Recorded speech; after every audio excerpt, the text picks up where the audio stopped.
So I'm talking with Johnny Miller, who is Brit reporting for Iranian TV, right? What kind of Iranian TV? It's an interesting concept for the Donbas war. Iranian state TV reporting in English, so it's like Iranian RT, it's right? Like English-speaking RT, yeah. It's Iranian RT, yeah. So you are here, stationed in an apartment which is dangerously close to what? Yeah. So yesterday I was in. I went to Mariupol and I got a call from my landlady, who said, "Are you okay? Did you hear the explosions?"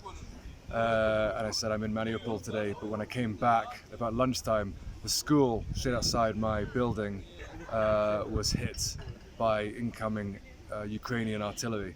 And there was also another school about 2 streets away, an old 1937 building, survived the Second World War, didn't survive this war, a major strike right in the center of the building.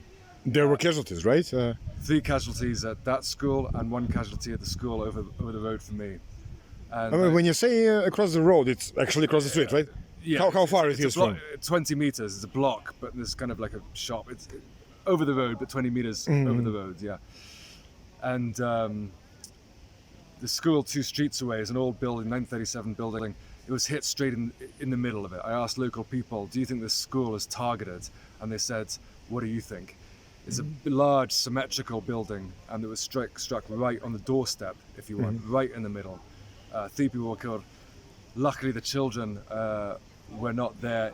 It's been said as well that the last 2 days there's been examinations supposed to be taking place in these schools, and some local people think that that's why they struck these schools, because they thought the children may well be at the schools then, because most students study from home at the moment, as you know, because of this exact problem that affects the schools.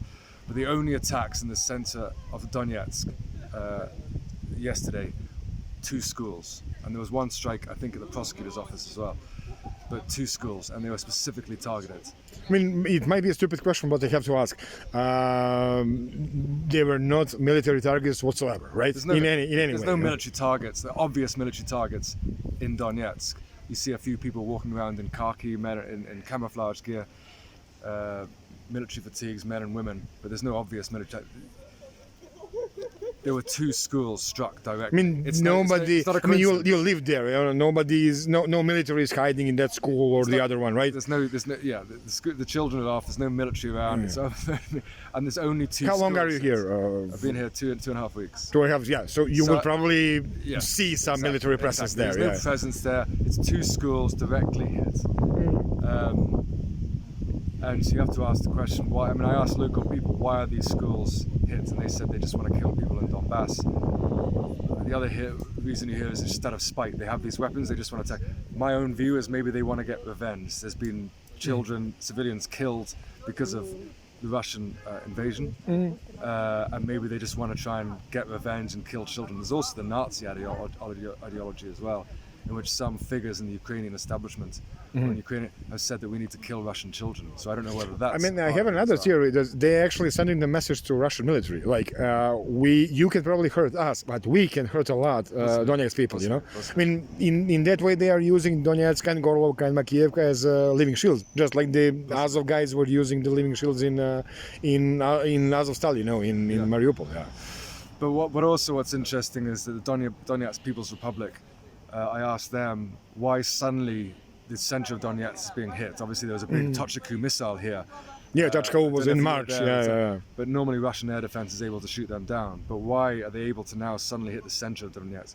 And the Donetsk People's Republic say, well, they normally hit the outskirts of Donetsk. I'm sure you've been in the outskirts near the front line, which is just constantly bombed. It's not even a story for journalists. It's just every day that civilians get killed. Why are they able to hit the center? And the Donetsk People's Republic say that's because of these new NATO weapons, particularly the M777 howitzer, which has been supplied by the Americans to the front, which is a much larger range, hence why they're able to target, and with such precision as well.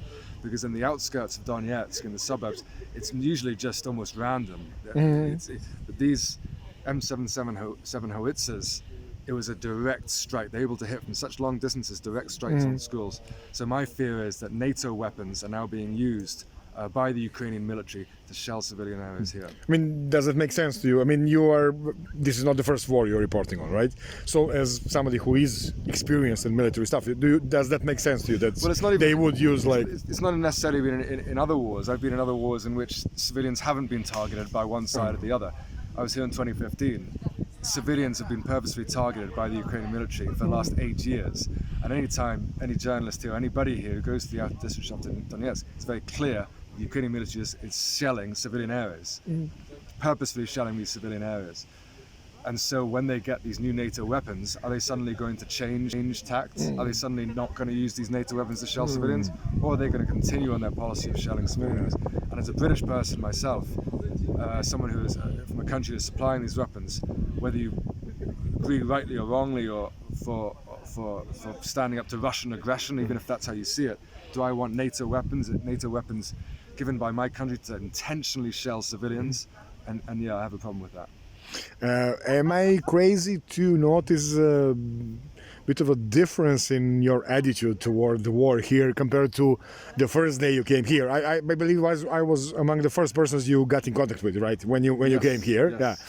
And I think that you are slightly more associated with Donbass right now. I mean, well, listen, I'm a journalist. It's my job to report what is happening here. But do I have some understanding and respect for the people of Donbass and understand why they are trying to break away now from Ukraine? Yes, I do understand that. For the last 8 years, they've been shelled by Ukrainians. The ultra-nationalist Ukrainian government has been trying to stamp out the Russian culture here. There's a huge statue of Lenin in the main square, a statue of Pushkin outside the drama theatre. These people are Russian people. And the ultra-nationalist Ukrainian government is trying to stamp out Russian culture here. And they've been shelling them for 8 years. So I understand why people here, the majority, vast majority of people here, support the separatist movement. Now, we agree on the longer interview, but just for the last question, briefly, if you can you compare the situation in Kiev, because you were in Kiev before you came here, right? So situation in Kiev a month ago with the situation in Donbass right now. Well, I was in Kiev when the Russian army was surrounding Kiev, and I don't know what to say. I mean, it was on a war footing, streets were deserted, checkpoints everywhere, alcohol was banned, for example, because it was a war mentality. People were worried about Russians taking the city. But yeah, I mean, if you ask people here, do they support the Russian invasion? Do they support the separatist movement? Yes. If you ask people in Kiev, they will swear at the Russians and they hate the Russians generally. And so this is very much a civil war, a cultural, ethnic war between Ukrainian nationalists and Russian-speaking people here in the east. And of course, it's also become now a proxy war between Russia and NATO. But essentially, it's also just a civil war between two different people. And I do blame a lot the ultra-nationalist government since 2014 in Ukraine, which has tried to stamp out this Russian culture, which has led to the separatist movement. And then NATO got involved. Verujem, poštovani gledalci, da je razgovor sa Johnnyem Millerom mogao da bude zanimljiv po prvenstveno dva osnova. Pod jedan, videli ste sami kako Miller otvoreno pominje nešto što on naziva ruskom agresijom ili ruskom invazijom, čak ne ni nužno da je tu izražavao neke svoje poglede na specijalnu operaciju, nego je citirao možda nekoga, ali svejedno, vrlo lako bi neko mogao to da pripiše njemu, kako on, recimo, opisuje rusku specijalnu operaciju kao agresiju ili invaziju. I Johnny Milleru zbog toga ništa neće da fali. Neće ga niko, niti njega što je to izgovorio, niti mene što sam to opustio u svom izveštaju, neće ovde niko propitivati, maltretirati, terati da nešto priznamo ili obrišemo ili poreknemo ili slično, niti nam kako skratiti gostoprinstvo, ni u ljudskom, ni u novinarskom smislu.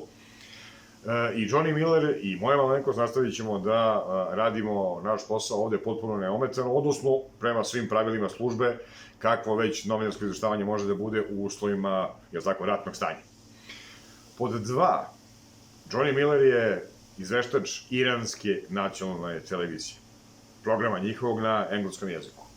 Iranska nacionalna televizija je našla za shodno da pošalje dopisnika, i to dopisnika na stranom jeziku, na svetski najrasprostranjenijem jeziku, da ga pošalje u ratno područje najprije bio u Kijevu, a evo sada je poslednjih 2,5 nedelje u Donbasu.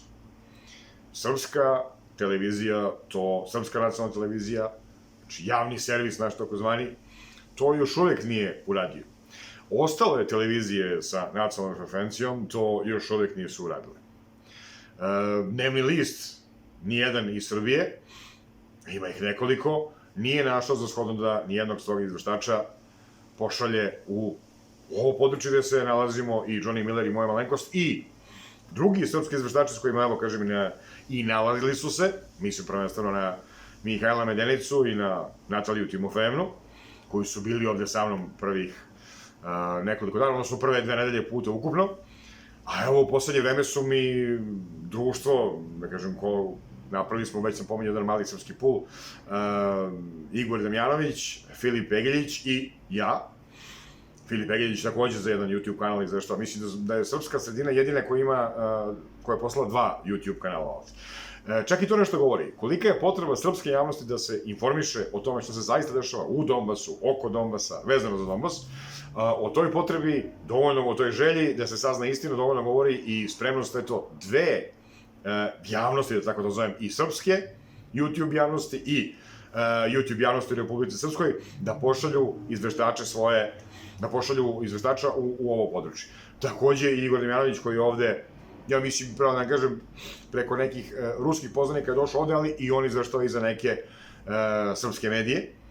S druge strane, niko od najvećih srpskih medija se nije do sada udostojio da pošalje ovde svog izveštača. Ništa im ne bi falilo. Prošli bi kao i svi mi ovi ostali ovde. Nekoliko je bilo novinara, našlo su, čini mi se, 2 ili 3 navrata, slagaću vas, u sve vreme, znači za svih ovih preko 3 meseca koliko traje specijalna operacija, našlo se u 2 ili 3 navrata su se novinari, i to mahom ruski novinari, našli pod napadom artiljerijskim, tačnije bili su blizu napada artiljerijskog, mislim da nijedan slučaj nisu baš oni bili meta, nego su bili blizu. Srećom, niko od njih tada nije bio povređen. Bio je povređen jedan ruski izveštač u Mariupolju pre, recimo, 2 meseca, kada je, malo više čak od 2 meseca, kada je na njega pucao ukrajinski snaperista, ranio ga u nogu. Njega su spasli čečenski tada borci, tog novinara, i to je sve. Nikakve druge nepogodnosti, neprijatnosti, nikakvu drugu telesnu ugroženost, ovdešnji novinari, odakle god da su došli, da li iz Rusije, da li da su iz samog Donbasa, da li da su iz drugih zemalja kao poput nas, znači nikakve neprijatnosti nisu doživeli. Naprotiv, vrlo su ovde,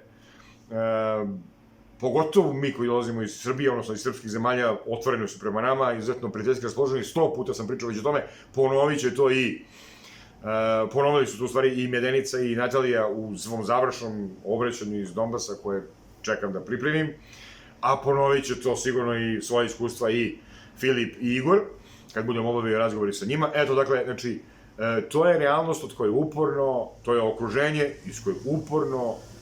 od kojeg uporno se sklanjaju, izbegavaju ga izveštači nacionalnih frekvencija i dnevnih listova iz zemlje Srbije. Pogotovo moram da kažem da je zaista, čini mi se već nedopustivo da, evo, preko 3 meseca Radio televizija Srbije se nije udostojila da pošalje svog izveštača.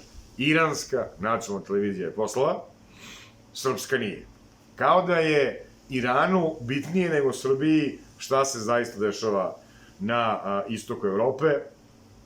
Ne verujem da je to zaključak s kojim bismo svi bili srećni. Toliko u ovom kraćem javljanju, bit će, čini mi se, još nešto kasnije tokom dana. U svakom slučaju mi se vidimo, nastavljamo sa ovim javljanjima iz Donbasa za HelmCast. Moje ime je Miodrag Zarković, doviđenja i prijatno.